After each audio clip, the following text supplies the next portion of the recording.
نحمده ونصلي ونسلم على رسوله الكريم اما بعد۔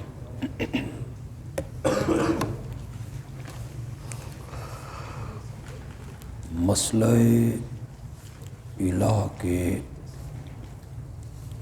پہلے سبق میں میں نے یہ عرض کیا تھا کہ مشرکین مکہ کے عقائد کا، نظریات کا، مسئلہ الہ کے سمجھنے کے لیے ان کے عقائد کو جاننا ضروری ہے۔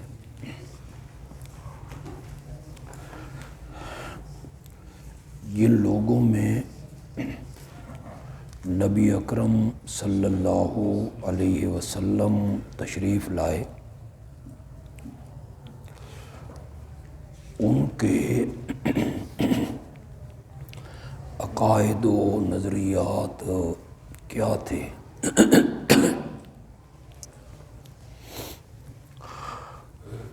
میں نے پہلے سبق میں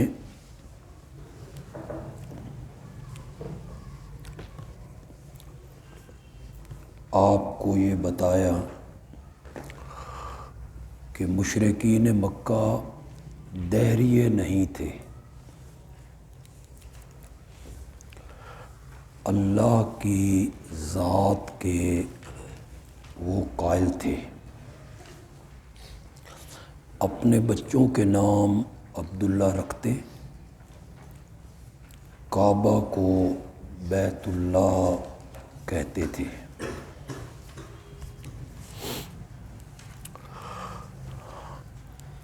اکثر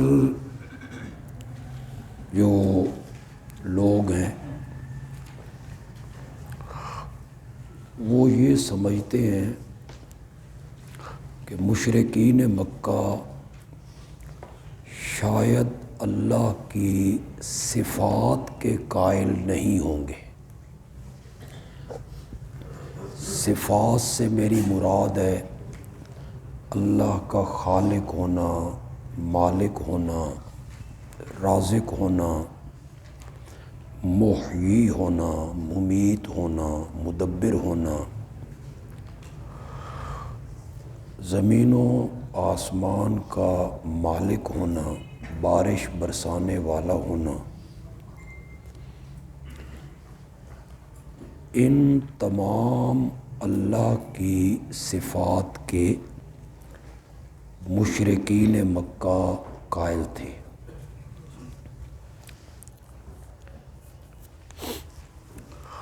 میں کوئی عوام کے سامنے تو مسئلہ الہ بیان نہیں کر رہا ہوں، آپ تعلیم یافتہ لوگ ہیں، دینی علوم سے واقف لوگ ہیں، تو میں اس پر آپ کو ایتے دکھاتا چلا جاؤں، گھنٹے ڈیڑھ گھنٹے میں تو میں وہ آیتیں بھی آپ کو نہیں دکھا سکوں گا جن میں یہ بیان ہوا کہ مشرکین مکہ اللہ کو مالک مانتے تھے، رازق مانتے تھے، خالق مانتے تھے، بارش برسانے والا مانتے تھے، دن اور رات کے نظام کو چلانے والا مانتے تھے۔ میں صرف ایک آیت نمونے کے طور پر آپ کو دکھا دوں گا، اس کا ترجمہ کر دوں گا، لیکن آپ کو میں آیت نمبر لکھوا دیتا ہوں، آپ فارغ ٹائم میں ان آیتوں کو آپ دیکھ لیں۔ سورۃ زخرف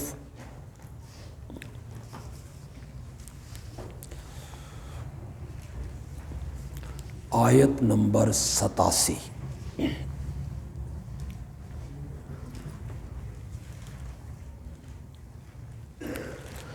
سورت عنکبوت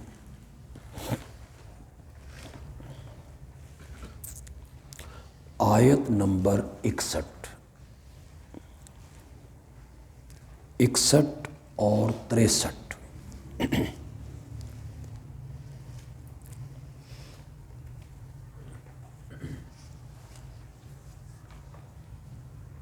سورت مومنون آیت نمبر 84۔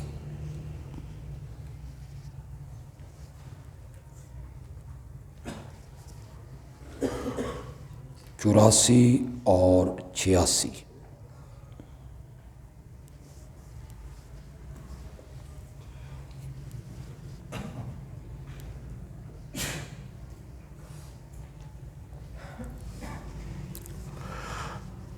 اس کے علاوہ بھی آیات ہیں۔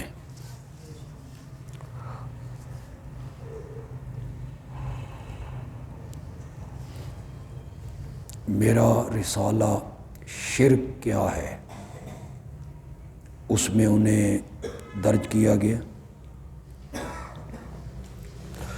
میرے والد مرحوم کی کتاب ہے لہو دعوت الحق، دعوت الحق،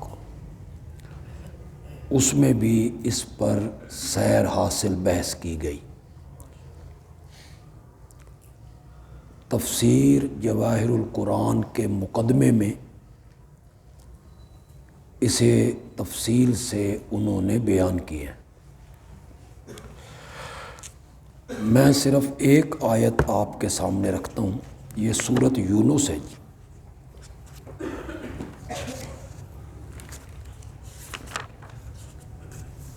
صفحہ نمبر ہے 192۔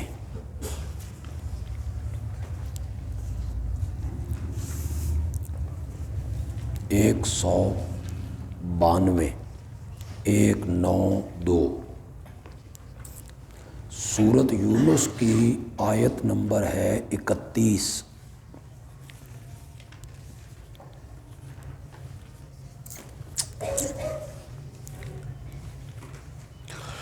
قُلْ مَنْ يَرْزُقُكُمْ مِنَ السَّمَاءِ وَالْأَرْضِ، میرے پیغمبر آپ پوچھئے تمہیں آسمان سے اور زمین سے روزی کون دیتا ہے؟ یہ مشرکین مکہ سے پوچھا جا رہا ہے۔ آسمان سے بارش برسا کے، سورج کی تپش سے فصلیں پکا کے، چاند کی ٹھنڈی روشنی سے پھلوں میں رس بھر کے، اور زمین سے روزی کیسے دیتا ہے یہ تو سب کو پتہ ہے۔ یہ پہلا سوال ہے۔ امن یملک السمع والابصار، ان سے دوسرا سوال کر کون مالک ہے کانوں کا اور آنکھوں کا؟ کانوں میں قوت سماعت اور آنکھوں میں قوت بصارت، یہ کس کے کنٹرول اور اختیار میں؟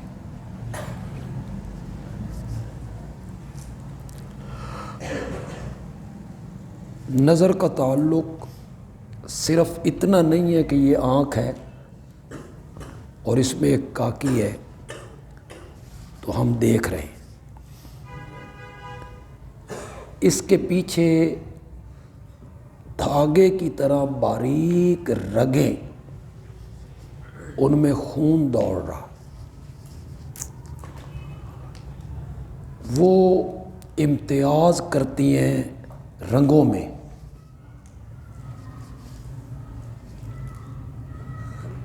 جب وہ رگ لیک کر جاتی ہے بلڈ پریشر کی وجہ سے یا شوگر کی وجہ سے، تو پھر نظر میں دھندلاپن پیدا ہونے لگتا ہے۔ ایک پیچھے نظام ہے پورا۔ اسی طرح کان ہے تو صرف اس کا نام تو نہیں ہے نا کان، اس کے پیچھے بھی ایک نظام ہے جو اس آواز کو لے جا رہا ہے۔ تو اس کا مالک کون ہے؟ وَمَن يُخْرِجُ الْحَيَّ مِنَ الْمَيِّتِ، کون نکالتا ہے زندے کو مردے سے، اور کون نکالتا ہے مردے کو زندے سے، جاندار سے بے جان اور بے جان سے جاندار۔ جس طرح مرغی جاندار ہے، اس سے انڈا نکالا بے جان، انڈا بے جان ہے، اس سے چوزا نکالا جاندار۔ انسان جاندار ہے، اس سے نطفہ نکالا بے جان، نطفہ بے جان ہے، اس سے بچہ بنا دیا جاندار۔ جاندار سے بے جان اور بے جان سے جاندار۔ حضرت صاحب کہتے ہیں الحی سے مراد ہے مومن، اور المیت سے مراد ہے کافر۔ مومن زندوں کی طرح ہوتا ہے، کافر میت کی طرح ہوتا ہے۔ کافروں کے گھر میں مومن پیدا کرنے والا، اور مومنوں کے گھروں میں کافر پیدا کرنے، نیکوں کے گھر میں بد، بدوں کے گھر میں نیک۔ وَمَن يُدَبِّرُ الْأَمْرَ، اب اللہ آخری سوال کرنے لگے ہیں کہ یوں پوچھنے لگ جائیں کہ یہ زمین کس کی ہے، پہاڑ کس کے ہیں، درخت کس کے ہیں، پھل کس کے ہیں، سورج کس کا ہے، چاند کس کا ہے، بادل کس کے ہیں۔ سارا قرآن تو سوالوں سے بھر جائے، تو سارے سوالوں کا اللہ نے ایک ہی سوال کیا، وَمَن يُدَبِّرُ الْأَمْرَ، جہان کے کاموں کی تدبیریں کون کرتا ہے؟ تدبیر کا مطلب یہ ہے کہ اس دنیا میں کوئی پیدا ہو رہا ہے، کوئی مر رہا ہے، کوئی صحت پا رہا ہے، کوئی بیمار ہو رہا ہے، کوئی جیل میں جا رہا ہے، کوئی آزادی پا رہا ہے، کوئی امیر ہے، کوئی غریب ہے، کبھی بارشیں ہیں، کبھی کات سالی ہے، کبھی سردیاں ہیں، کبھی گرمیاں ہیں، کبھی بہار ہے، کبھی خزاں ہیں، کبھی دن بڑے تو راتیں چھوٹی، راتیں بڑی تو دن چھوٹے۔ یہ جو کائنات کی تدبیریں ہیں، یہ کون کرتا ہے؟ ان مشرکین مکہ سے پوچھ، فَسَيَقُولُونَ، تو وہ یقیناً کہیں گے اللہ، کہ یہ سب کچھ کرنے والا کون ہے؟ اللہ۔ تو مشرکین مکہ اللہ کی صفات کے قائل تھے۔ وہ کہتے تھے ہمارا روزی رساں اللہ ہے، ہماری جھولیاں بھرنے والا اللہ ہے، ہمیں دینے والا، عطا کرنے والا اللہ ہے۔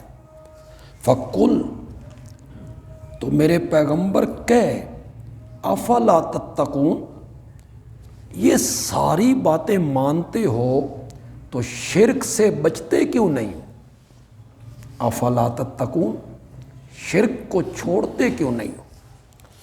تو یہ ایک ہی آیت میں نے آپ کے سامنے رکھ دی، دوسری آیتوں کو اس پر آپ قیاس کر لیں کہ مشرکین مکہ خالق، مالک، رازق، محیی، ممیت، مدبر، بارش برسانے والا، زمین و آسمان کو پیدا کرنے والا، وہ مانتے تھے کہ یہ ساری صفتیں کس کی ہیں؟ اللہ۔ اپنے معاشرے پہ ذرا نظر دوڑائیے۔ ہمارے معاشرے میں جو لوگ ہیں کلمہ گو ہیں، وہ برملا کہتے ہیں کہ ہمیں جو کچھ دے رکھا ہے ہمارے حضرت صاحب کی نظر کرم.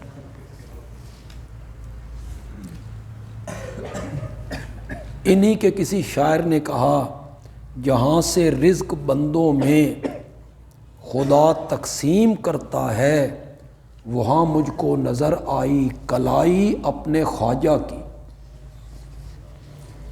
جہاں اللہ بندوں میں رزق تقسیم کر رہا تھا وہاں میں نے دیکھا کہ وہ کلائی اور ہاتھ جو تقسیم کرنے والا ہے وہ میرے پیر کا تھا. اور مکے کے مشرک کیا کہتے تھے کہ ہمیں روزی دینے والا اللہ ہے. انہی کے ایک شاعر نے کہا ذی تصرف بھی ہے مختار بھی، ذی تصرف بھی ہے مختار بھی، معزون بھی ہے. معزون جسے اجازت دی گئی جو مرضی کرو.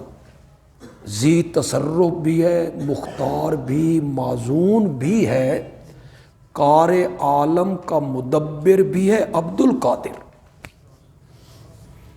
اور مشرکین مکہ کیا کہتے تھے من یدبر الامر، اس کائنات کی تدبیریں کون کرتا ہے؟ اللہ کرتا ہے.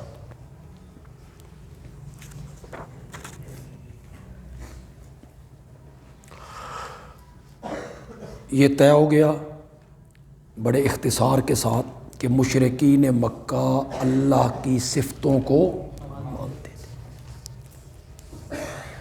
مشرکین مکہ مصائب میں اللہ کو پکارتے بھی تھے.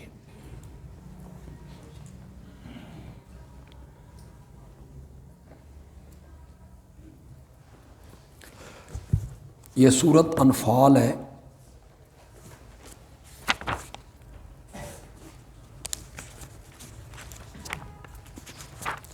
سورۃ انفال آیت نمبر 32.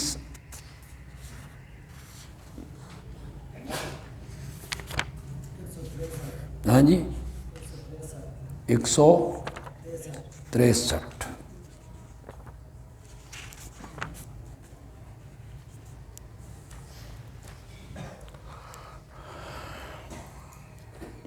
بالکل صفحے کے آخر میں ہے جی. سورۃ انفال آیت نمبر 32. مشرکین مکہ بدر کے میدان کی طرف نکلنے لگے. جب انہیں یہ خبر پہنچی کہ ہمارا جو قافلہ تھا تجارت کے لیے گیا تھا شام ابو سفیان کی قیادت میں، اس کا راستہ روک لیا گیا تو بپھر کے باہر نکلے 1000 کی تعداد میں. تو اس وقت انہوں نے کہا اللہم ان کان ھذا ھو الحق من عندک، اے اللہ اگر وہ نبی حق ہے، سچ ہے، سچا ہے، تیری طرف سے وہ ساری چیزیں مہیا ہیں انہیں، فامطر علینا حجارۃ من السماء، تو برسا دے ہم پر پتھروں کی بارش آسمان سے، او ائتنا بعذاب علیم، یا لے آ ہم پر دردناک عذاب. یہ اللہم کے ساتھ وہ مشرکین مکہ کس کو پکار رہے ہیں؟ اللہ کو پکار. کوئی وقت ایسا آتا جب وہ خالص اللہ کو پکارتے تھے. سورۃ عنکبوت ہے آیت نمبر 65 ہے جی.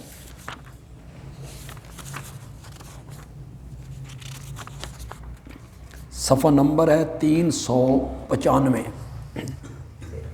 365 ہے نا، 365.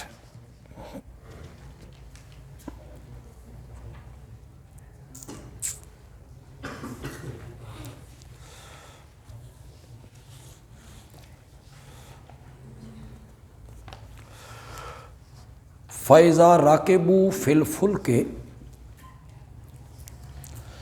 جب وہ سوار ہوتے ہیں کشتی میں،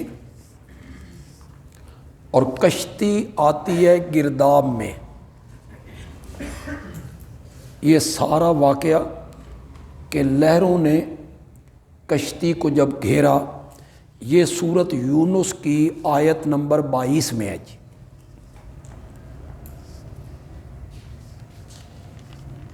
وہاں یہ پورا واقعہ اللہ نے نقشہ کھینچا ہے سورۃ یونس کی آیت نمبر 22 میں، کہ کس طرح وہ کشتیوں میں ہوتے ہیں، پھر کس طرح لہریں موجیں اٹھتی ہیں اور وہ سمجھتے ہیں کہ ہم گھیرے گئے۔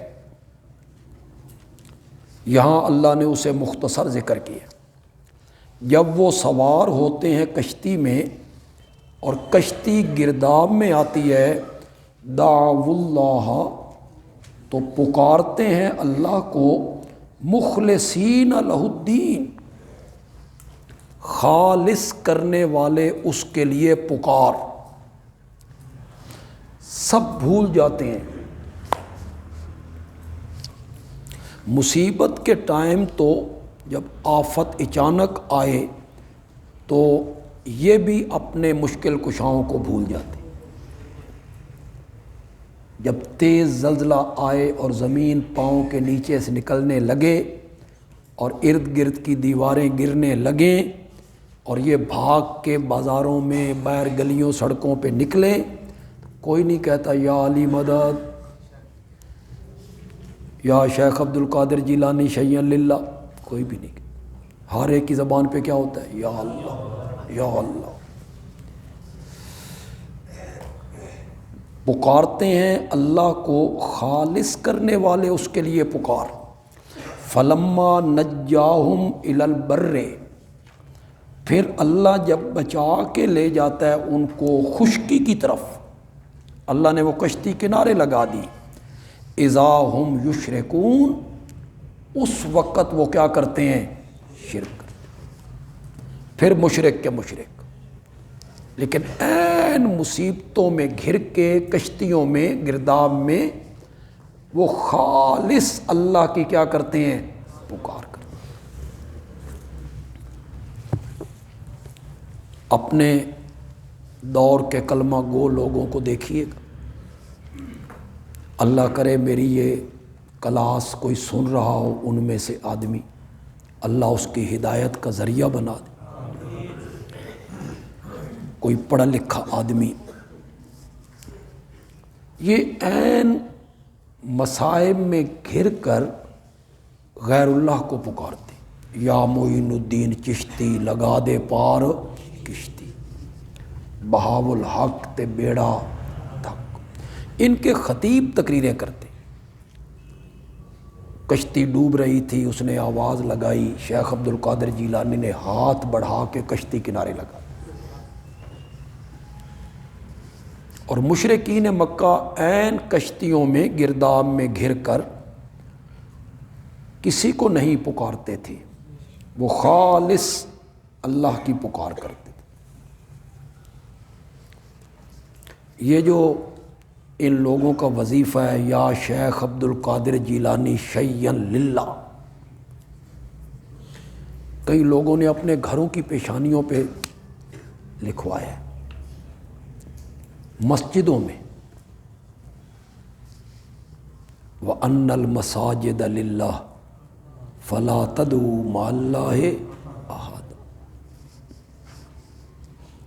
اسی مسجد میں جس کو کہا گیا یہ مسجد ہے، اس کے اندر باہر لکھا یا شیخ عبد القادر جیلانی شیئا، یا رسول اللہ انظر حالنا، یا رسول اللہ اسمع قالنا، دیواروں پہ لکھا۔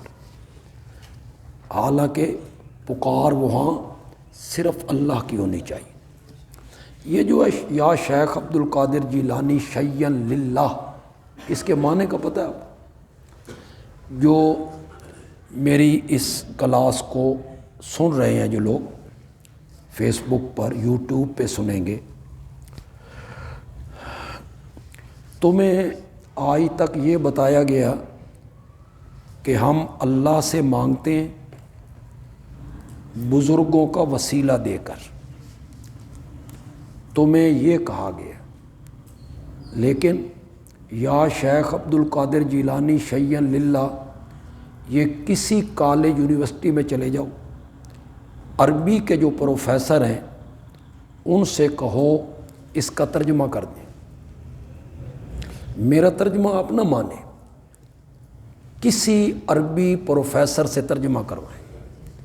اس کا معنی ہے اے شیخ عبد القادر جیلانی، تجھے اللہ کا واسطہ ہے تو دے،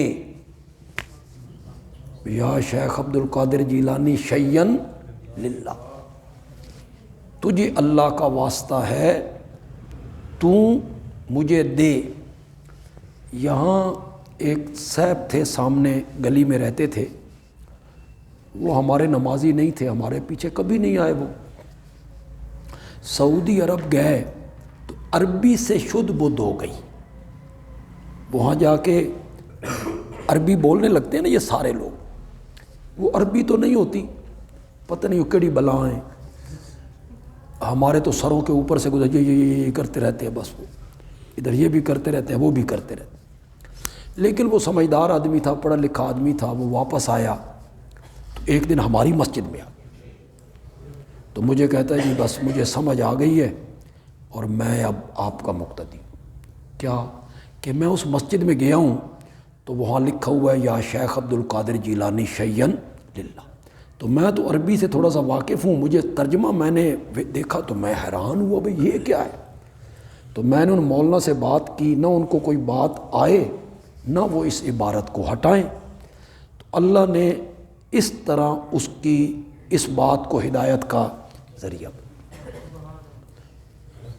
ہمارا ایک اور دوست تھا پیچھے گلی میں رہتا تھا، بڑا مخالف تھا ہمارا،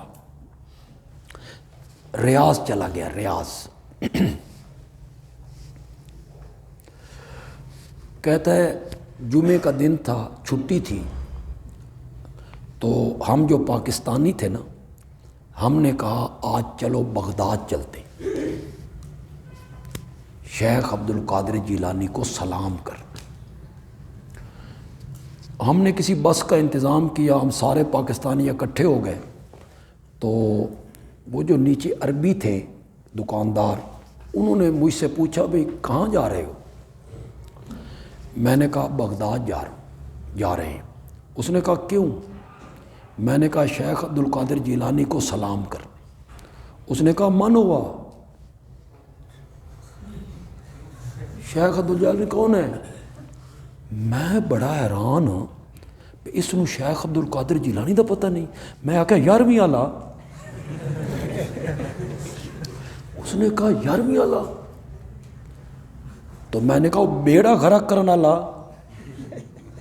یا مجھے وہ خود سنا رہا ہے واپس آ کے، وہ جس نے بیڑا غرق کر دیا پھر کنارے لگا دیا۔ اس نے کہا تبین، بیان کرو کیسے واقعہ ہے۔ میں نے کہا بھئی یہ بھی اب ذرا واقعہ سننا چاہتا ہے۔ میں نے کہا بارات جا رہی تھی، بوڑھی عورت تھی، اس نے نیاز نہیں دی، شیخ عبد القادر جیلانی کو غصہ آ گیا، بارات سمیت بیڑا غرق کر دیا، 12 سال غرق رکھا۔ 12 سال کے بعد ساری بارات کو اس نے نکال لیا۔ تو سارا واقعہ سن کے کہتا ہے اکلکم فی الپاکستان مجنون، تساں پاکستان سارے پاگل رہندے ہو۔ تو کہتا ہے میری مصیبت، میں اوپر رہتا تھا، میں جب نیچے اتروں تو وہ مجھے کہے تال حبیب پاکستانی تال، وہ مجھے بلاتا، مجھے کہتا تبین۔ ایک دفعہ پھر سنا، اللہ نے اسے اس طرح ہدایت دی اس بندے کو۔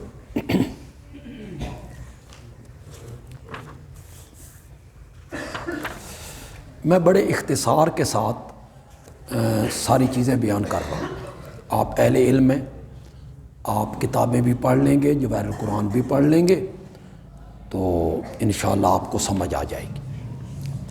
مشرکین مکہ اللہ کے نام کی نظر و نیاز بھی دیتے تھے۔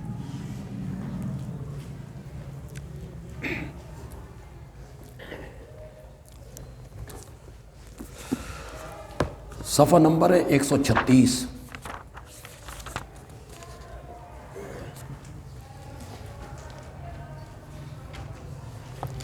136 تو نہیں ہوگا، دیکھیں یار آیت، سورۃ انعام کی آیت نمبر 136 ہے جی، صفحہ 132،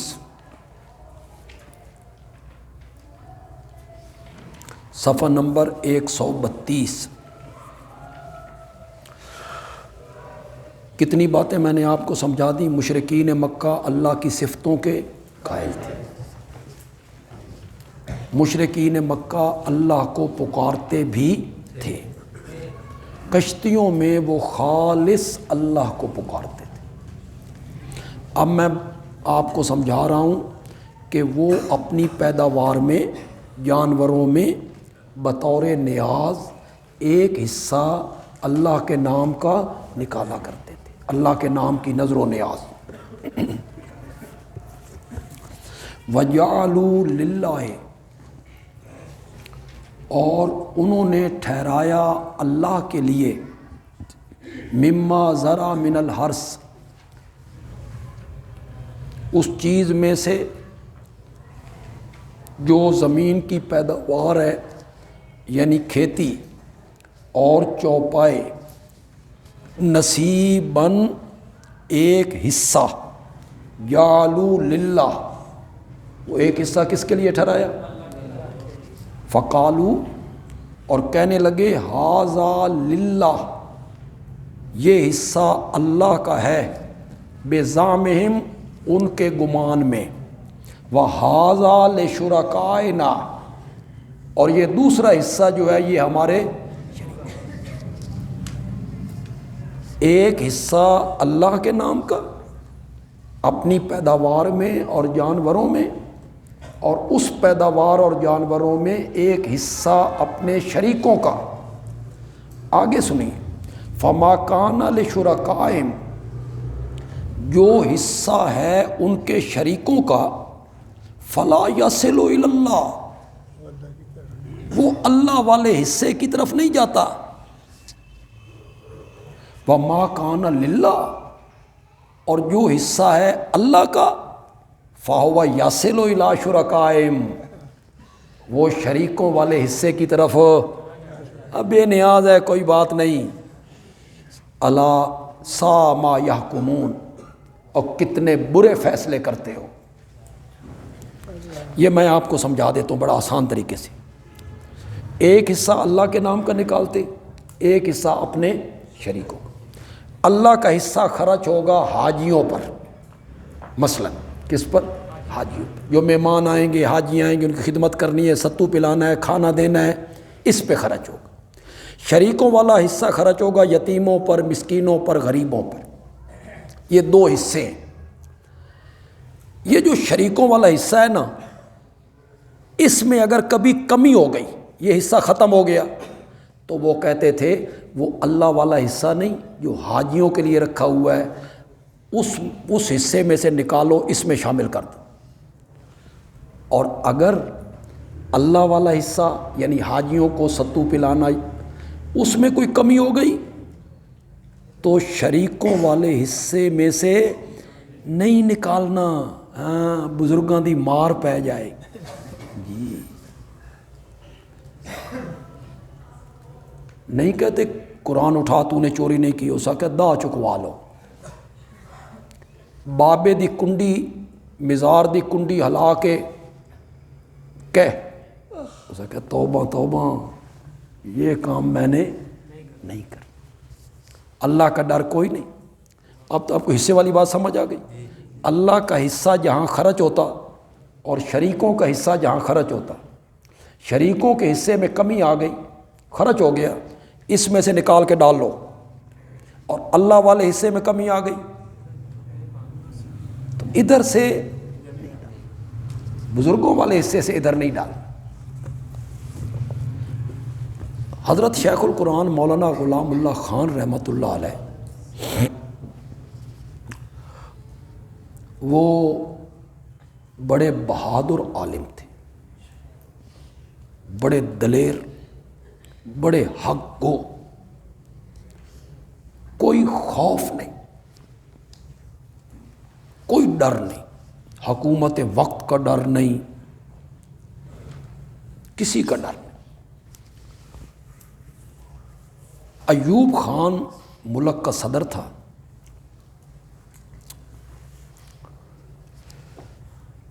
چین کا وزیر اعظم پاکستان آیا، ایوب خان نے سکول کی بچیاں ایئرپورٹ پر کھڑی کر دی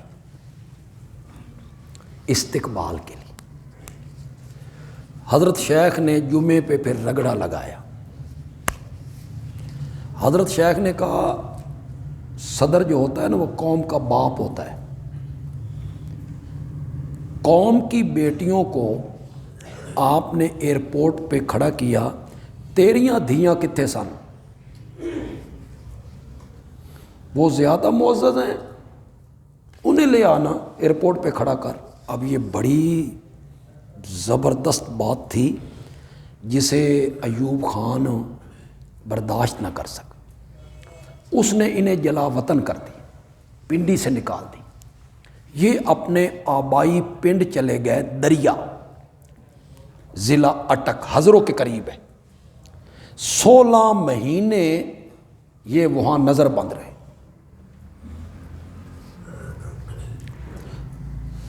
وہ بڑی داستان ہے ایک۔ ایوب خان نے اپنے بھائی کو بھیجا دریا کہ انہیں سمجھا، جا کے سمجھا انہیں کہ وہ اگر صحیح رویہ اختیار کریں تو مسجد بھی ان کی ہے، آ جائیں۔ تو وہ بہادر خان تھا ایوب خان کا بھائی، اس نے جا کے ایوب خان کا پیغام پہنچایا۔ شیخ نے کہا میں نے تیرے بھائی کا پیغام سن لیا ہے، میں جڑا جواب دینا تو اس کو دسنا کہ نہیں دسنا؟ اس نے کہا جی بتاؤں گا۔ شیخ نے کہا تو نہیں دسنا۔ اس نے کہا جی پیغام پہنچا۔ شیخ نے کہا میں نے جو جملے کہنے ہیں تو بتائے گا اسے؟ شیخ نے پھر کہا چلو اسے چھوڑیں، وہ ذرا جملہ ایسا نہیں ہے کہ ہم یہاں دہرائیں۔ ایسا جملہ شیخ نے دہرایا، جا اس کو کہہ جا کے تو بھی نہیں ہوگا، تیری صدارت بھی نہیں ہوگی، راجہ بازار بھی ہوگا، جامعہ مسجد بھی ہوگی، غلام اللہ خان بھی ہوگا۔ 16 مہینے رہے۔ کہتے ہیں شروع میں تو مجھے بڑی تکلیف ہوئی، لیکن بعد میں نے شکر کیا کہ میرا آبائی گاؤں تھا، وہاں کے لوگوں کی خدمت کرنے کا مجھے موقع نہیں ملا۔ اوپر والے سپیکر چلتے تھے، میں صبح کے ٹائم درس دیتا تھا اور وہ سارا شہر سنتا تھا اس درس کو۔ ایک دن میں نے یہی ایتیں بیان کی تو مولانا غلام اللہ خان صاحب جو تھے یہ شہر کے نمبردار تھے، یعنی سردار تھے، ذمہ دار تھے۔ وہاں اور بھی ذمہ دار تھے، ذمہ دار تھے، برادری کے لوگ بھی تھے، وہ دوسرے عقیدے کے۔ حضرت شیخ کہتے ہیں ایک درس میں نے سورت مریم بیان کی، رب انی وہن العظم منی واشتعل الراس شیبا، اولاد دینے والا کون ہے؟ اس کو میں نے بیان کیا۔ میں نے درس ختم کیا تو ایک چودھری آ گیا، ملک۔ اس نے کہا مولوی جی یہ جو کچھ آپ نے بیان کیا یہ قرآن ہے؟ میں نے کہا قرآن ہے۔ اس نے کہا میرا پیر کہتا ہے میں بیٹا دوں گا۔ میرا بیٹا کون نہیں ہے، میرا بیٹا نہیں ہے، تو میرا پیر کہتا ہے میں بیٹا دوں گا تے میں بدلے چ مجھ لینی ہے۔ مجھ کوئی نواں لفظ میں بول بیٹھا، چپ تے تسی انج کر گئے ہو گئے۔ مجھ کوئی میں سنسکرت دا لفظ بول بیٹھا، بھینس بھینس بھینس جاموس۔ اس نے کہا میں نے بھینس لینی ہے، میں وعدہ کر بیٹھا ہوں اس سے۔ شیخ نے کہا انہاں دے پلے ککھ بھی نہیں، یہ رب کا قرآن ہے۔ چودھری کو سمجھا، ملک صاحب کو سمجھا، مسئلہ سمجھا۔ پیر صاحب جو آئے نا 2-3 مہینوں کے بعد چکر لگاتے نا مریدوں پر، تو پھر مرید ساتھ ہوتے ہیں، پھر ایک ایک مرید کے گھر گئے، اندر گئے۔ پیر صاحب آئے، اندر جو جانے لگے نا، اس مولا نے کہا پیچھے ہٹ، اندر میری بیوی ہے، میریاں دھیان، پیچھے ہٹ۔ اس آخیا میں تیرا پیر ہوں. اس آخیا پیر دی پیر میں پیر ہوں, وہ مارا میں تیری. یہ کہتے ہیں پیر تو باپ کی طرح ہوتا ہے. یہ ساریاں مریدنیاں جڑیاں یہ دھیاں انہاں دیاں, تے پیر دی جڑی بیوی ہے وہ انہاں دی ماں نہیں, تے ماں نو ملا نا. مریداں نو آکھو بے ماں نو ملو آ کے. یوں ہی ایک چکر چلا ہے, پیر جو ہوتا ہے وہ باپ کی طرح ہوتا ہے. پیچھے ہٹ. اس نے دوسرے مریدوں کی طرف دیکھا بھی کیا بات ہے. اسا کیا غلام اللہ خان کول پہنچ گئی اور اس نے قرآن کا رنگ چڑھا دی. پھر اللہ نے اس چودھری کو بیٹا دیا. تو حضرت شیخ کے پاس آ کے کہتا ہے مولانا اللہ پتر بھی دتا تے مجھ بھی بچ گئی. تو یہ ایتیں جب بیان کی حضرت شیخ نے تو ایک ذمہ دار آ گیا. اس نے کہا جی یہ قرآن ہے. میں نے کہا قرآن ہی پڑھا ہے. اس نے کہا جی میں خود یہ کام کرتا ہوں, یہ جو قرآن بیان کر رہا. کیسے؟ میں نے کچھ کیاریاں رکھی ہیں اللہ کے نام کی, اور کچھ کیاریاں میں نے رکھی ہیں پیران پیر کے نام کی. اور میں نے اپنے بیٹوں سے کہا ہے بکریاں بھیڑیں آئیں اللہ والی کیاریوں میں چلی جائیں خیر ہے, لیکن جو پیران پیر کے نام کی کیاریاں ہیں ان میں بکریاں داخل نہیں ہونی چاہیے. اس سے ثابت ہوا کہ مشرکین مکہ اللہ کے نام کی نظر و نیاز بھی دیتے تھے.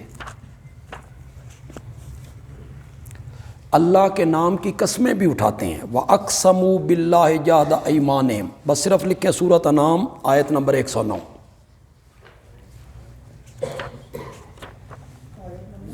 109.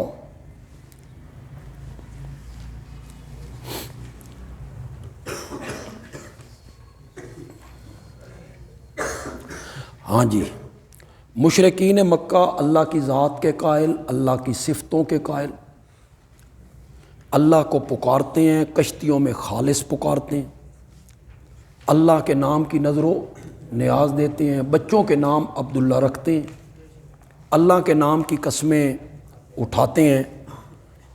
اختلاف اس میں تو نہیں, اختلاف ہے الہ میں. مشرکین مکہ اور نبی اکرم صلی اللہ علیہ وسلم کے درمیان جو اصل اختلاف ہے وہ کس میں؟ الہ میں. میرے آقا کا دعویٰ یہ تھا لا الہ الا اللہ, اللہ کے سوا کوئی الہ نہیں, نہ کوئی نبی نہ ولی نہ کوئی زندہ نہ مردہ. مشرکین مکہ کہتے تھے اللہ بھی اور بزرگ بھی, اللہ بھی الہ ہے, حضرت ابراہیم بھی الہ ہے. ابھی ذہن میں الہ الہ پکاتے رہیں, جب ہم تفصیل کریں گے کہ الہ کون ہوتا ہے تو پھر بات کھل جائے گی. فی الحال اتنی بات ذہن میں رکھیں, اختلاف اس میں تھا لا الہ الا اللہ. یہ دیکھتے ہیں جی سورۃ صافات ہے جی,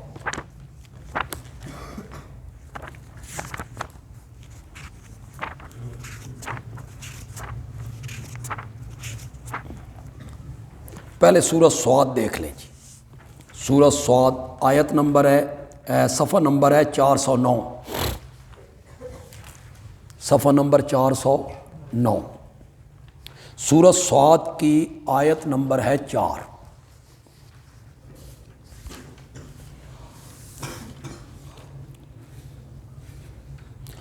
وَعَجِبُوا أَنْ جَاءَهُمْ مُنذِرٌ مِّنْهُمْ, اور ان مشرکین کو تعجب ہوا کہ ایک ڈرانے والا آیا ہے انہی میں سے, انہی کی برادری کا آدمی ہے. وَقَالَ الْكَافِرُونَ, اور کافر کہنے لگے هَذَا سَاحِرٌ كَذَّابٌ, دو فتوے لگے ہیں جی یہاں میرے نبی پر، جادوگر ہے، کذاب ہے۔ کیوں کہا یہ؟ قصور اس کا کیا ہے؟ اجعل الآلہۃ الہا واحدہ، اس نے کر دیا ہے بہت سے الہوں کا ایک الہ۔ ان ھذا لشیء عجاب، یہ تو بڑی عجیب بات ہے کہ سارے الہوں کا ایک الہ ہے۔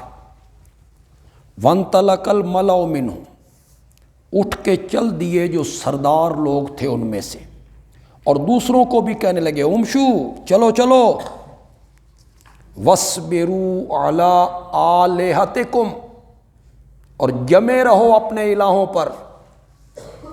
وہ اپنے مشکل کشاؤں کو کیا کہہ رہے ہیں؟ الہ۔ چلو اٹھو، جمے رہو اپنے الہوں پر۔ ان ھذا لشیء یراد، اس میں کوئی غرض چھپی ہوئی ہے۔ یہ جو کہتا ہے نا ایک ہی الہ ہے، اس کے پیچھے کوئی غرض ہے۔ ما سمعنا بہذا فی الملۃ الآخرہ،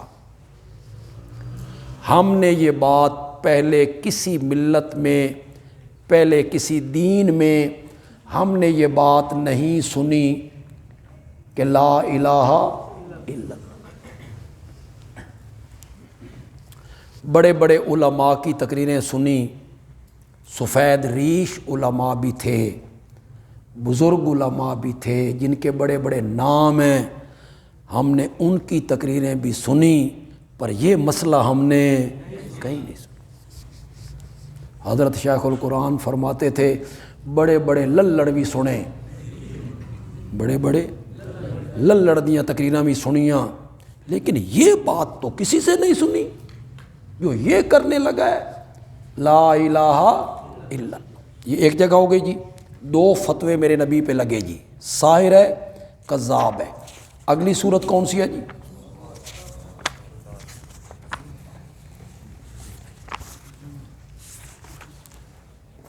سورۃ صافات آیت نمبر 35۔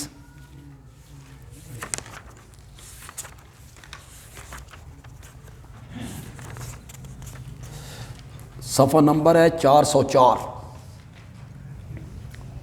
صفحہ نمبر 404، سورۃ صافات آیت نمبر ہے 35۔ انہم کانوا، بے شک وہ مشرکین تھے، اذا قیل لہم، جب ان سے کہا جاتا لا الہ الا اللہ، یستکبرون، تو وہ تکبر کرتے تھے، غرور کرتے تھے۔ اصل اختلاف کس میں تھا؟ لا الہ، ایک ہی الہ ہے اس کائنات میں، اس کے سوا الہ کوئی نہیں، اس پر وہ تکبر کرتے۔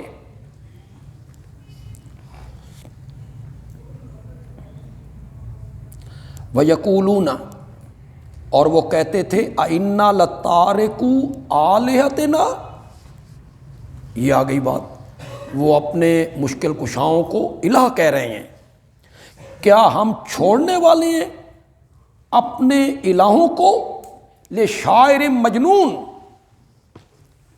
ایک شاعر اور مجنون کے کہنے پر۔ اب میرے نبی پر دو فتوے اور لگے، ایک شاعر اور دوسرا فتویٰ کیا ہے؟ مجنون۔ پہلے کیا تھا؟ جادوگر، کذاب۔ ہمیں لوگ بڑا سنتے ہیں اور سب ہم پر خوش ہیں، سارے فرقے ہمارا احترام کرتے ہیں۔ بچوں اس واسطے احترام کر دیں کہ تسی حق چھپاندے ہو، ورنہ تو امام الانبیاء کا حیا بھی کسی نے نہیں کیا کہ تیرے میرے جیسے اربوں لوگ بھی ان کی جوتی کے نیچے لگنے والے ذرے کا مقابلہ نہیں کر سکتے۔ انہیں 40 سال تک صادق کہا گیا، امین کہا گیا، کنواری لڑکی سے بڑھ کے وہ حیادار تھا، اور اخلاق انک لعلی خلق عظیم، کون پہنچے اس اخلاق کو؟ لیکن جب انہوں نے مسئلہ توحید بیان کیا تو سارے لوگوں نے احترام کیا، فتوے لگنے لگے نا، شاعر ہے، مجنون ہے، کذاب ہے۔ میں مسجد سے باہر نکلتا ہوں، مجھے تو کوئی کذاب نہیں کہتا، ہماری جماعت کے اور علماء ہیں وہ کہیں جائیں تو کہتا ہو پاگلو، کوئی نہیں کہتا، مجنون کو نہیں کہتا، کذاب کو نہیں کہتا۔ نبی پاک کو تو یہ تک کہا گیا جب بھی آپ نے کام کرنا ہے، اس کے راستے میں جب مصائب آئیں گے، مشکلات آئیں گی، دکھ آئیں گے، فتوے چلیں گے، تضحیق، تحقیر، مقدمے، قیدیں، بس نبی پاک کی تکلیف کو ذہن میں رکھنا ہے، تسلی ہو جائے۔ میرے اوپر تو گند کسی نے نہیں ڈالا، میرے گلے میں تو رسی کسی نے نہیں ڈالی، میرے راستے میں تو کانٹے کسی نے نہیں بچھائے،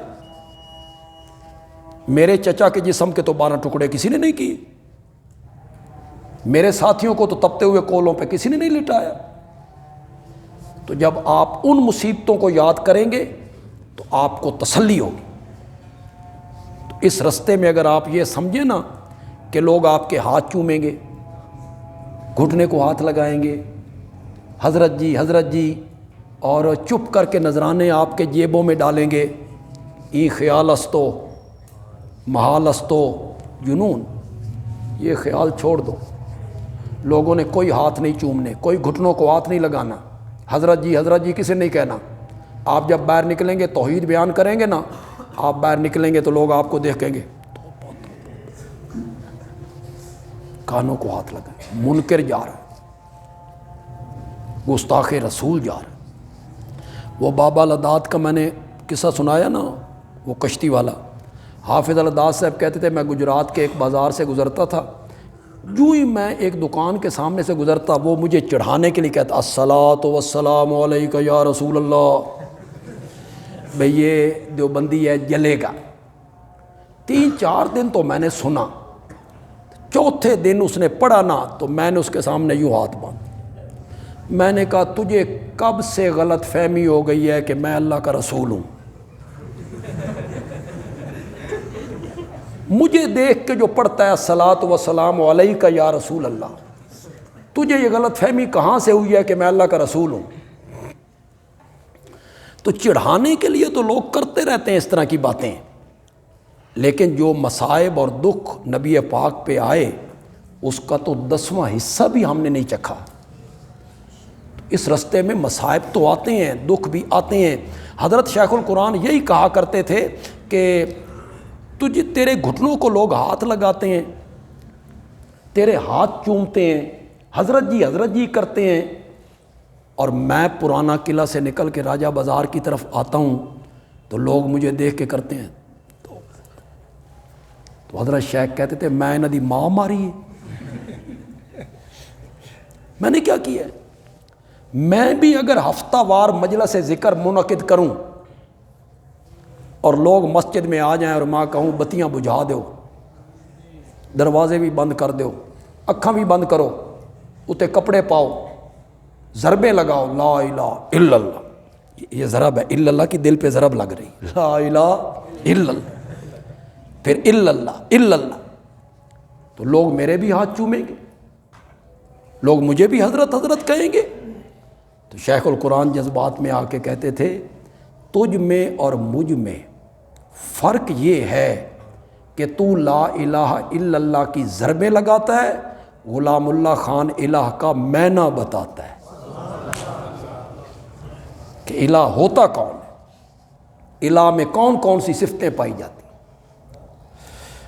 تو یہ فتوے اس کے لیے تیار رہنا چاہیے ایک مبلغ کو۔ میں درمیان میں اور چیزیں آتی جائیں گی، میں نشاندہی کرتا چلا جاؤں گا۔ فی الحال آپ اتنا ذہن میں رکھیں، میں نے 2 آیتیں آپ کو دکھا دی ہیں۔ اختلاف جو بنیادی تھا وہ کس مسئلے میں تھا؟ مسئلہ الہ۔ صرف نبی پاک کا اور مشرکین مکہ کا نہیں، تمام نبیوں کا اپنی قوموں سے اختلاف اسی مسئلے میں تھا، الہ میں۔ وَلَقَدْ أَرْسَلْنَا نُوحًا إِلَىٰ قَوْمِهِ قَالَ يَا قَوْمِ اعْبُدُوا اللَّهَ، آگے مَا لَكُم مِّنْ إِلَٰهٍ غَيْرُهُ، یہی آواز لگ رہی، یہی ہر نبی کی دعوت ہے۔ آگے مشرکین کیا کہہ رہے ہیں؟ سورۃ نوح کی آیت نمبر 24، صرف بس حوالہ لکھ لیں، سورۃ نوح کی آیت نمبر 24۔ قالو، جواب میں قوم کے لوگ کہنے لگے، لا تذرن آلہتکم، اپنے الہوں کو نہ چھوڑنا۔ اختلاف پھر کس میں تھا؟ الہ۔ وہ کہتے تھے ہمارے اور بھی الہ ہیں، اور حضرت نوح کہتے تھے کہ نہیں، الہ ہے تو صرف ہو اللہ ہے۔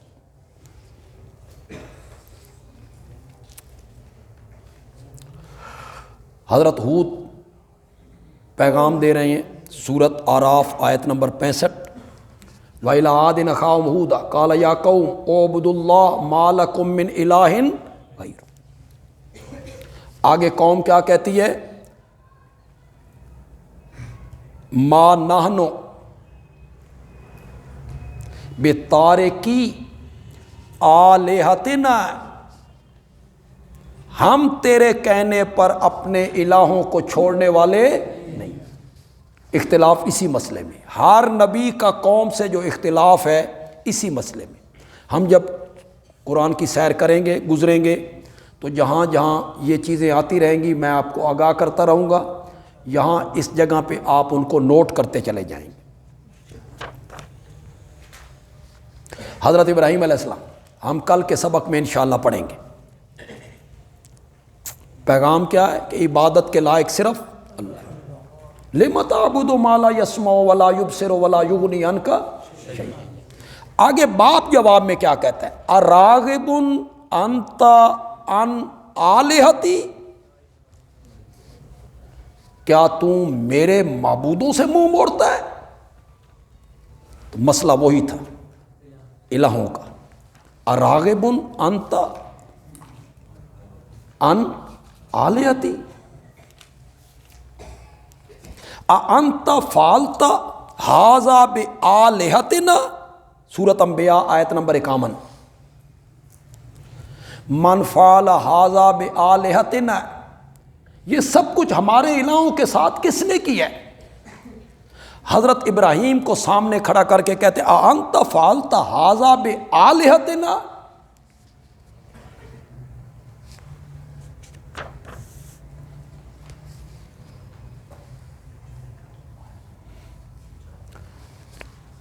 تو جہاں جہاں یہ باتیں آتی چلی جائیں گی، انبیاء کی قومیں، نبی کی دعوت کیا تھی، قوم جواب میں کیا کہتی تھی، اور وہاں سے ثابت ہوگا کہ اختلاف جو تھا وہ مسئلہ الہ میں تھا۔ ایک چیز جو مسئلہ الہ کے سمجھنے میں ضروری ہے، ابھی تو ہم نے مسئلہ الہ شروع نہیں کیا، الہ کون ہوتا ہے، لیکن اس الہ کے مفہوم کو سمجھنے کے لیے یہ بیان کرنا ضروری ہے کہ آج تک کن کن کی عبادت ہوئی۔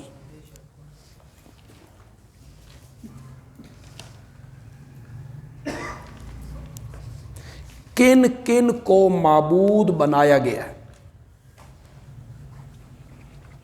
یہ سمجھنا اس لیے ضروری ہے کہ آج لوگ کہتے ہیں کہ وہ بتوں کے پجاری تھے۔ یہ سب سے بڑا دھوکہ ہے جو بیچارے جاہل عوام کو وہ دیتے ہیں کہ مشرکین عرب جو تھے وہ کس کے پجاری تھے؟ بتوں کے۔ اور کئی تو ایسے ڈھیٹ ہیں وہ کہتے ہیں من دون اللہ جہاں آتا ہے نا اس سے مراد ہی بت ہوتے ہیں۔ من دون اللہ جہاں آیا نا قرآن میں اس سے مراد کون ہے؟ بت۔ اور یہ جو اشاعت و توحید والے ایتیں ہم پر فٹ کرتے رہتے ہیں والذین تدعون من دونہ ما یملکون من قطمیر ان تدعوہم لا یسمعوا دعاکم لن یخلقوا ذبابا ولو اجتمعوا لہ. یہ ساری آیتیں بتوں کے بارے میں ہیں. اور اشاعت و توحید والوں کی زیادتی دیکھو، بتاں والیاں ایتاں ساڈے اتے ٹھوکن لگے ہوئے ہیں. یہ تو بتوں کے بارے میں، من دون اللہ سے تو بت مراد ہیں. یہ پروپیگنڈا ہے، لوگوں کے ذہنوں میں یہ بات ڈالی ہے. وہ بت پوجتے تھے. اس پر تھوڑی سی روشنی ڈالنی ضروری ہے. سب سے پہلے انبیاء کو معبود بنایا گیا.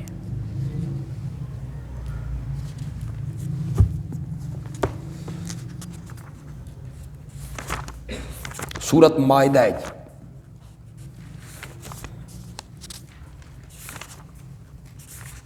صفحہ نمبر ہے 115.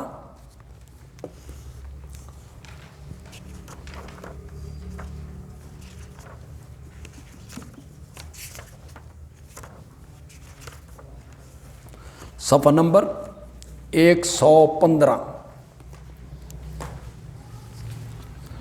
وَإِذْ قَالَ اللَّهُ يَا عِيسَى ابْنَ مریم، اور جب اللہ کہے گا اے عیسیٰ بیٹے مریم کے، اَأَنْتَ قُلْتَ لِلنَّاسِ، کیا آپ نے لوگوں سے کہا تھا، اتخذونی، کہ بنا لو مجھے، وَأُمِّيَ، اور بنا لو میری ماں کو، الہین، دو معبود، من دون اللہ، اللہ کے سوا.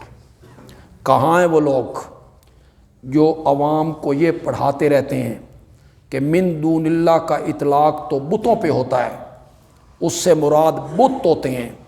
یہاں من دون اللہ کا اطلاق حضرت عیسیٰ اور حضرت عیسیٰ کی والدہ محترمہ پہ ہوا ہے جی.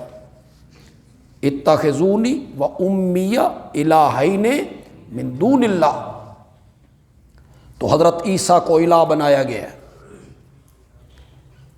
مائی مریم کو معبود بنایا گیا ہے. یہ کہنا کہ یہ بتوں والی آیتیں ہیں، وہ بت پوجتے تھے، اس کا مطلب یہ ہوا کہ عیسائی جو کچھ کرتے تھے یا کرتے ہیں، قرآن انہیں تو منع نہیں نہ کر رہا. قرآن تو صرف بت پوجنے سے روک رہا ہے، انبیاء کی پوجا پاٹ سے تو نہیں نہ روک رہا. پھر عیسائی ٹھیک کر رہے ہیں.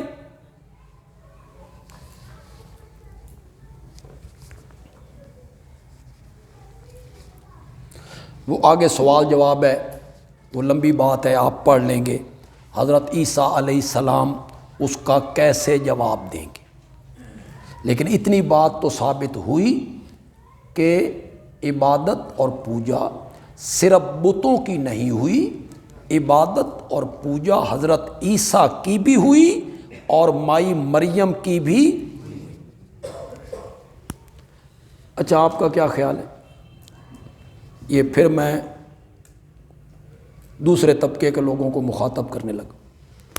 وہ میری اس تقریر کو، سبق کو اگر سنیں تو میں ان سے گزارش کروں گا کہ تنہائی میں بیٹھ کے ہر قسم کی ضد ہٹا کے خدا کے لیے غور کرو، خدا کے لیے غور کرو. نبی اکرم صلی اللہ علیہ وسلم اس لیے تشریف لائے تھے کہ وہ لوگوں کو کہنا چاہتے تھے پتھر کے بت نہ پوجے کرو، نبیاں ولیاں دیاں قبراں پوجیاں کرو. یہی مقصد تھا میرے نبی کے آنے کا. یہی آپ کہنا چاہتے تھے کہ پتھر کے بت نہ پوجو، حضرت ابراہیم علیہ السلام کو پوجو،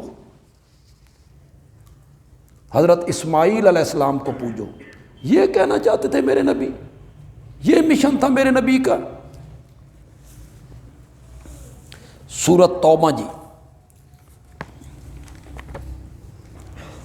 آیت نمبر 30 کے 31. سورۃ توبہ صفحہ نمبر.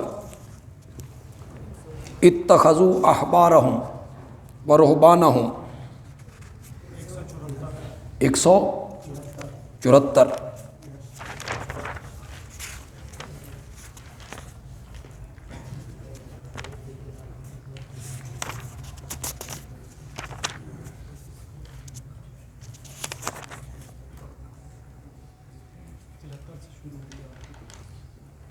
ہاں جی،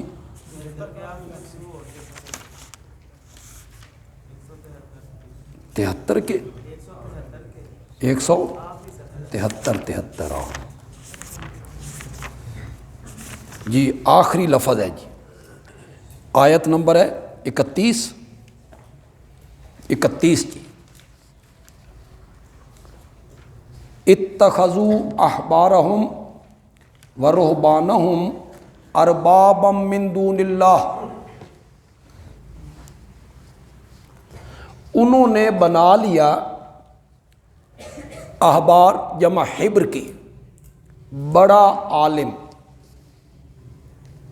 انہوں نے بنا لیا اپنے علماء کو، ورہبانہم اور اپنے درویشوں کو، اربابا من دون اللہ، رب بنا لیا اللہ کے سوا، والمسیح ابن مریم، اور مسیح بیٹے مریم۔ کیوں جی؟ یہ احبار اور رہبان بت ہیں۔ پھر جو علماء کہتے ہیں کہ من دون اللہ کا مصداق تو بت ہوتے ہیں، وہ اس کا جواب دیں نا۔ احبار اور رہبان پر اللہ نے من دون اللہ کا اطلاق کیا، تو احبار کی بھی پوجا ہوئی، درویشوں کی بھی پوجا ہوئی، حضرت عیسیٰ بیٹے مریم کی بھی پوجا ہوئی۔ آگے کیا کہا؟ وما امروا، حالانکہ انہیں نہیں حکم دیا گیا تھا مگر اس بات کا کہ وہ عبادت کریں ایک ہی الہ کی۔ کیوں؟ لا الہ الا ہو سبحانہ عما یشرکون۔ یہ جو میں نے ابھی آیت آپ کو لکھوائی سورت نوح کی، آیت نمبر کیا لکھوائی تھی؟ 24۔ ولا تذرن ودن ولا سواعا، یہ ود کون ہے؟ بت ہیں۔ یہ 5 بزرگ ہیں، بخاری اٹھائیے گا، حضرت ابن عباس کا قول، اسماء رجال صالحین من قوم نوح، یہ نیک بندے ہیں، ان کا انتقال ہوا تو لوگ ان کو پوجنے لگے، پھر ان کی تصویریں بنانے لگے۔ بخاری صفحہ 332 جلد 2۔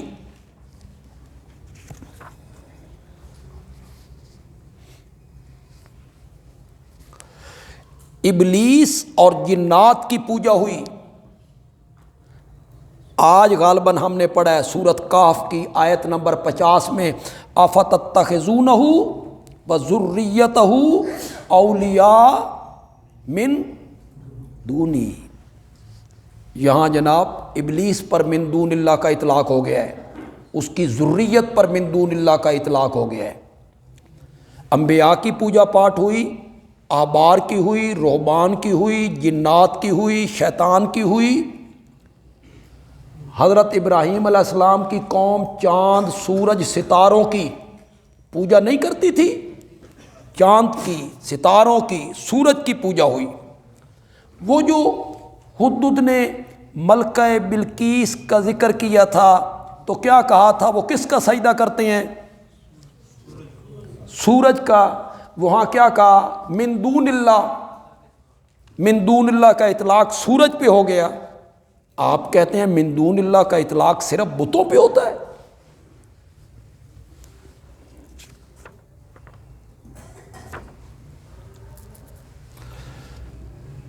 احد کے میدان میں جب ایک اجتہادی خطا کی بنا پر جو درہ خالی ہوا اور ادھر سے حملہ کیا گیا اور مسلمانوں کے پاؤں اکھڑ گئے اور یہ شیطان نے افواہ اڑا دی قد قتل محمد کہ نبی پاک کو کیا کر دیا گیا ہے، شہید کر دیا۔ تو صحابہ آپ کو لے کر پیچھے چلے گئے، احد کے پیچھے وہاں ایک غار تھی، اس میں آپ کو جا کے لٹا دیا گیا۔ وہ غار میں نے بھی دیکھی، وہ احد کے میدان سے یوں پیچھے چلے جائیں تو وہاں وہ غار ہے۔ چند صحابہ آپ کے ساتھ تھے۔ تو ابو سفیان کفار کی فوج کے کمانڈر تھے، تو نبی پاک کے شہادت کی خبر سے وہ بڑے خوش تھے کہ آپ شہید ہو گئے۔ تو ان کے ذہن میں تھا کہ بس اب یہ اسلام کا دین کا معاملہ جو ہے یہ ختم ہو جائے گا۔ تو وہ سامنے والے پہاڑ پہ آئے اور انہوں نے نعرہ لگایا، آئین محمد، کہاں ہے محمد صلی اللہ علیہ وسلم۔ حضرت عمر رضی اللہ تعالیٰ عنہ ذرا جوشیلی طبیعت کے ہیں، اٹھے، میں اس کو جواب دیتا ہوں۔ آپ نے فرمایا بیٹھ جاؤ، جواب نہیں دینا، میری ذات پہ حملہ کر رہا اور میں تمہیں اپنی ذات کے لیے لڑوانے نہیں لایا، کہہ لینے دیں۔ اب اس کو یقین ہو گیا بھائی زندہ ہوتے تو جواب آتا۔ اس نے کہا آئین ابو بکر، ابو بکر کہاں ہے؟ یہ پھر اٹھے، آپ نے فرمایا بیٹھ جاؤ، جواب نہیں دینا۔ اس نے کہا آئین عمر، عمر کہاں ہے؟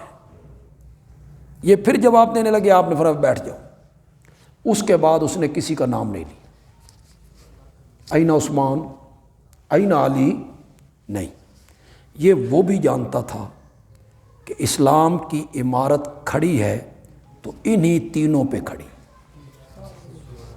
اگر یہ نہیں نہ رہے تو پھر اسلام کی عمارت قائم نہیں رہ سکتی۔ اب اس نے خوشی میں نعرہ لگایا، اولو حبل، اولو حبل، حبل کی جے ہو، حبل زندہ باد، حبل بلند ہوا۔ یہ حبل کون ہے؟ بت؟ یہ حبل کون ہے؟ حضرت آدم کا بیٹا ہے، صاحبزادہ نہیں، نبی زادہ۔ ہوں تو صاحبزادے بھی کدائی نہیں کھلوندے، صاحبزادہ نہیں، نبی زادہ، دنیا کا پہلا شہید جو اپنے بھائی قابیل کے ہاتھوں شہید ہوا۔ یہ حابیل کا نام بدلتے بدلتے بگڑتے بگڑتے عرب میں آ کے حبل ہو گیا۔ تو یہ کس کو پکار رہا ہے؟ نبی کے بیٹے کو؟ کس کو پکار رہا ہے؟ دنیا کے پہلے شہید کو۔ آپ کہتے ہیں وہ بت پوجتے تھے، بتوں کی عبادت کرتے تھے، بت پوجتے تھے، وہ تو حبل کے نام کا نعرہ لگا رہا ہے، اولو حبل۔ میرے پیارے پیغمبر نے فرمایا اٹھ بھائی فاروق اعظم، جس مسئلے کے لیے لڑوانے لایا تھا نا، اس مسئلے پہ چوٹ کر رہا ہے، پوری جرت سے جواب دے، اللہ اعلیٰ و اجل، اللہ اعلیٰ و اجل۔ پھر ابو سفیان نے نعرہ لگایا، لنا عزا ولا عزا لکم، ہماری مدد تو عزا فقیر نے کی ہے۔ یہ ہوتا ہے مشرک، ذرا حبل نو جفا مارنا، کھلونا، حبل کو جو پکارا ہے تو کھڑے ہونا وہ حبل پر۔ ہن حبل گیا، اس کی جگہ پہ عزا فقیرنی آ گئی، لنا عزا، ہماری تو عزا فقیر نے مدد کی ہے۔ آپ نے فرمایا جناب جواب دیں، لنا مولا، ہماری تو ہر میدان میں ہمارے مولا نے مدد کی۔ تو حبل کی پکار ہوئی۔ آپ کیسے کہتے ہیں کہ وہ بت پوجتے تھے؟ میرے نبی کا صلی اللہ علیہ وسلم آخری وقت ہے، بڑی مشہور حدیث ہے، لعنت اللہ علی الیہود والنصارى، یا لعن اللہ الیہود والنصارى، اللہ کی لعنت ہو یہودیوں پر اور اللہ کی لعنت ہو عیسائیوں پر۔ کیوں؟ اتخذوا قبور انبیائہم مساجدہ، جی اس لیے کہ انہوں نے بنا لیا اپنے اپنے نبیوں کی قبروں کو مساجدہ. میرے آقا کہتے ہیں، پھر میں مخاطب کرنے لگا ہوں اپنے ان دوستوں کو جو میرے ہم مسلک نہیں ہیں، کہ آپ کے خطیب نے آپ کو سمجھایا کہ وہ بت پوجتے تھے، قرآن حدیث بتوں کی پوجا سے منع کرتا ہے، اور آمنہ کے لال کہہ رہے ہیں وہ نبیوں کی قبریں پوجتے تھے.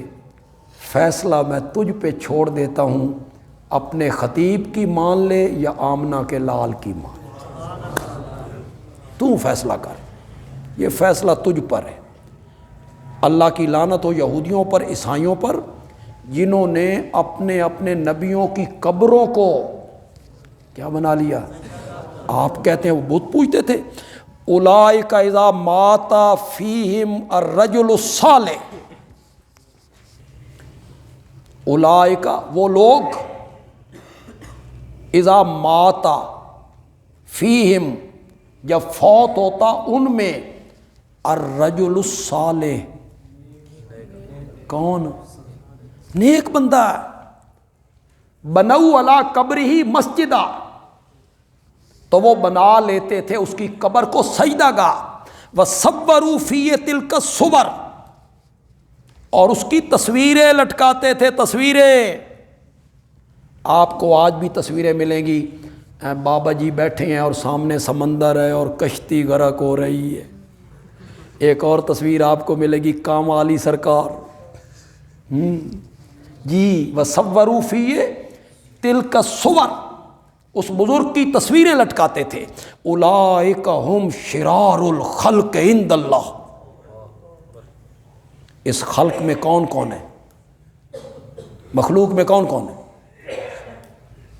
اولئک ہم شرار الخلق عند اللہ، اللہ کی پوری مخلوق میں اگر کوئی بدتر لوگ ہیں تو وہ یہی لوگ ہیں. کون سے؟ بنوا علی قبرہ مسجدہ وصوروا فیہ تلک. مساجدہ کا ایک معنی اور بھی ہو سکتا ہے. اللہ کی لعنت ہو یہودیوں پر، عیسائیوں پر، جنہوں نے اپنے اپنے نبیوں کی قبروں کو بنا لیا مسجدیں. کیا بنا لی؟ مسجدیں. جو کام مسجد میں کرنے تھے وہ کام انہوں نے کہاں کیے؟ قبروں. پختہ بنانی تھی مسجدیں، پختہ بنائی قبریں. چراغ جلانا تھا مسجد میں، چراغ جلایا قبروں پر. خوشبو لگانی تھی مسجد میں، خوشبو لگائی وہاں. غلاف چڑھانا تھا بیت اللہ، اچھار چڑھائے قبروں پر. چومنا تھا حجر اسود کو، انہوں نے چومی ہر چوکھٹ. سارے کام جو مسجد کے لیے ہوتے تھے وہ سارے قبروں پہ خرچ کیے. اس کے باوجود سب خیریت ہے، اس کے باوجود سب خیریت ہے، کچھ نہیں بگڑا. فوجی کہیں سفر پہ رہتا تھا، پیچھے نوکر ملنے گئے. اس فوجی نے پوچھا سنا گھر وغیرہ خیریت تھی؟ اس نے کہا جی بالکل خیریت تھی، سب ٹھیک تھے. تھوڑی دیر کے بعد کہتا ہے باقی تو سب خیریت ہے، آپ کی وہ کتیا تھی نا وہ مر گئی. تو کئی لوگوں کو کتوں سے اتنا اور کتیا سے اتنا پیار ہوتا ہے، ماں سے بھی اتنا نہیں ہوتا. اس نے کہا میری کتیا مر گئی ہے؟ اس نے کہا جی مر گئی. اس کو کیا ہوا؟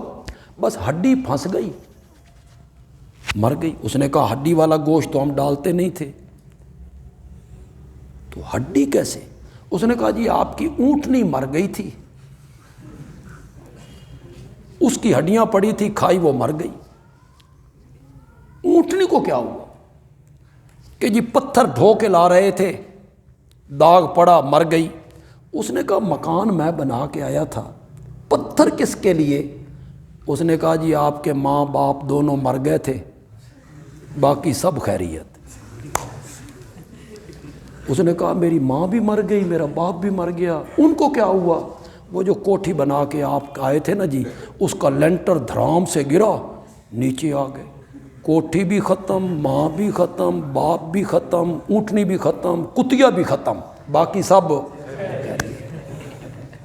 کوئی تعظیم اللہ کے گھر کی تم نے نہیں چھوڑی جو قبروں پہ خرچ نہ کی، اس کے باوجود ہو سب خیریت۔